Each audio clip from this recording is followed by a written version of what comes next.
What's up guys, Cody here from S&S Cycle. In today's video, we're going to be giving you a brief product overview of our M8 head bolt and stud kits.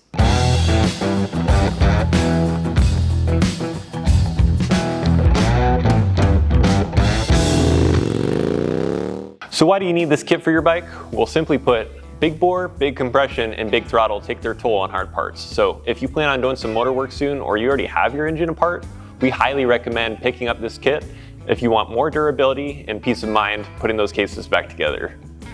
So this kit includes 4140 chromoly studs. They feature rounded thread roots rather than flat, which improve the fatigue strength, and they also have a positive stop shoulder allowing for consistent install height. One other thing to note, please read the instructions before installing this kit, as we outline a specific torque sequence for the head bolts as well as a double nut tightening method for the studs. So that's our M8 head bolt and stud kit. If you like this video, give it a like, subscribe to all of our social media channels for the latest new product updates, and for more product information, visit sscycle.com.